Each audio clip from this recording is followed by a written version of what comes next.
Jadi parametrik itu bisa kita kategorikan dua kelompok katakanlah. Kalau data itu data yang robust ya, teori-teori yang robust, kita bisa menggunakan analisis-analisis multivariate ya, yang seperti regresi ya, yang sifatnya sebenarnya probabilistik ya. Explanatory bukan lagi exploratory. Tetapi kalau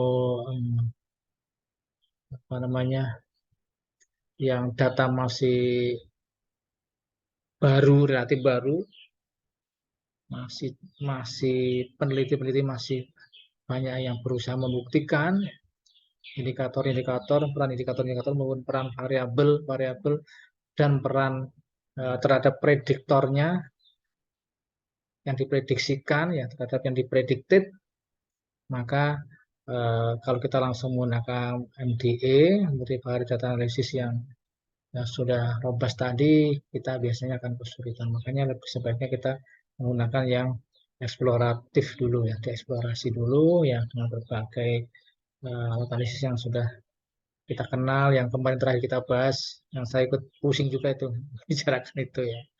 Untuk eksploratori, ini pakarnya Pak Febrian itu. Dengan Pak Ahyar, mana Pak Ahyar ini? Um, Kemudian alternatif lain adalah non parametrik. Jadi apabila datanya memang uh, tentunya N-nya kurang dari 30,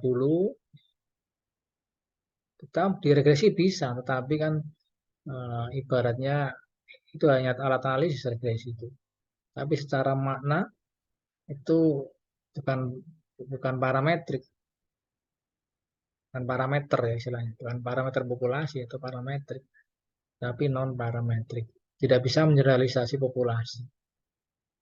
Ya. Contoh ya, misalnya anggota negara-negara ASEAN kan hanya ada 12. Kalau kita data single, bukan data panel, yang tidak bisa digunakan data parametrik, analisis parametrik. Tapi kalau dibuat panel bisa. Jadi 1 tahun kemudian dibuat bulanan atau kuartalan ya. Dari pengamatan 5 tahun, kalau 5 tahun kali 12 kan bisa 60. Nah, bisa lolos ya. Tapi kalau hanya data cross section 1 tahun dari 12 negara berarti harus di panel, data panel. Baru bisa memenuhi persyaratan untuk parametrik. Dan non parametrik karena sifatnya tidak menyerisasi ya hanya kecenderungan-kecenderungan. Bisa di square, bisa menggunakan apa namanya eh, uji-uji Wilcoxon test dan sebagainya. Saya kira itu memang sangat tidak populer untuk uji non parametrik itu. Penelitian-penelitian yang sifatnya perlu kajian mendalam mungkin bisa, tapi untuk pendahuluan, untuk penelitian awal katakanlah ya. Ya. Saya kira itu karena ini sudah Izin, Pak. ke Pak Agus. Saya bukan dosen, belum berpengalaman ini penelitian.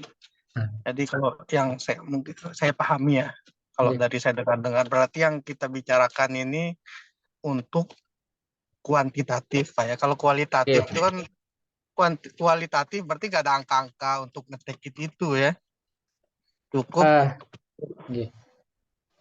apa di kualitatif ada juga angka-angka yang untuk kalau validasi kan berarti cukup cari ahli. Setelah itu kalau ahli bilang oke, berarti valid gitu ya.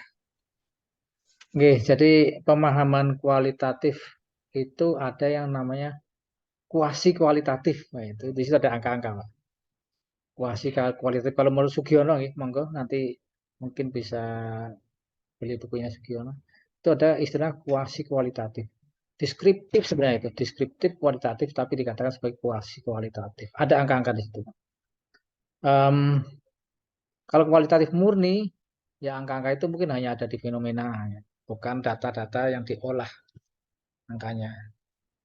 Jadi penggunaan tim ahli atau tenaga ahli itu adalah untuk cross validasi atau validitas dari instrumen penelitian, di mana kualitatif instrumen penelitiannya adalah si peneliti sendiri sebenarnya. Jadi kalau peneliti ragu, artinya instrumen penelitiannya memang masih ragu ya, boleh bertanya kepada ahlinya. Itu nggih Pak Afif nggih. Berarti kalau penelitiannya nggak ragu, berarti ya dianggap valid cukup gitu Pak ya. Udah nggak usah. Secara metodologi memang harus dibuktikan itu Pak. Jadi dibuktikan, validitasnya harus dites atau harus diuji. Nggih. Misalnya dengan triangulasi misalnya. Triangulasi itu kan bagian dari uji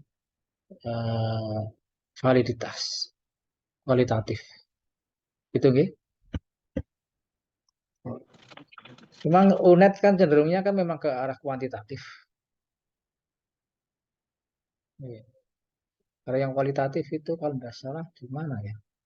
Unibro, UNER itu mereka cenderung ke kualitatif. Dulu ada software namanya NVivo, ya. Tapi itu mahal itu, punya Australia, lumayan mahal.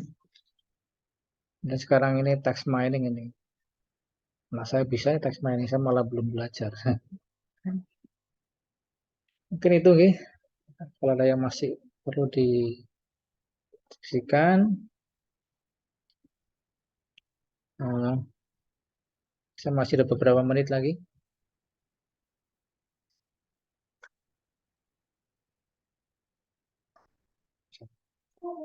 Mungkin cukup sudah Pak.